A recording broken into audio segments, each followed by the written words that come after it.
මාරයා පරනිම්මිත වසවත්තිය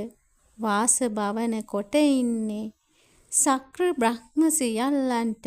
වැඩි ඔදතෙද දරමින්නේ දේව පුත්ත මාරයා කාම ලොවට බැල්ම හෙලා පස් කඳ අල්ලා තද කර සසර ගමනේ ක්‍රීඩාවක ස්කන්ධ මාරයා කම්ලොව ජීවී සිත් තුළ රාග ද්වේෂ මෝහාදී මාර වසඟයෙන් මත් කර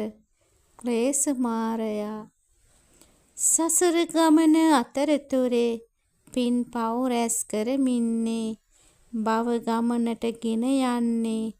අபிසංස්කාර මාරයා සතර මහා භූත බිඳි විඥාණය ඉවත් වෙලා අවසන් ගමනක් දෙන්නේ මච්චු මාරයා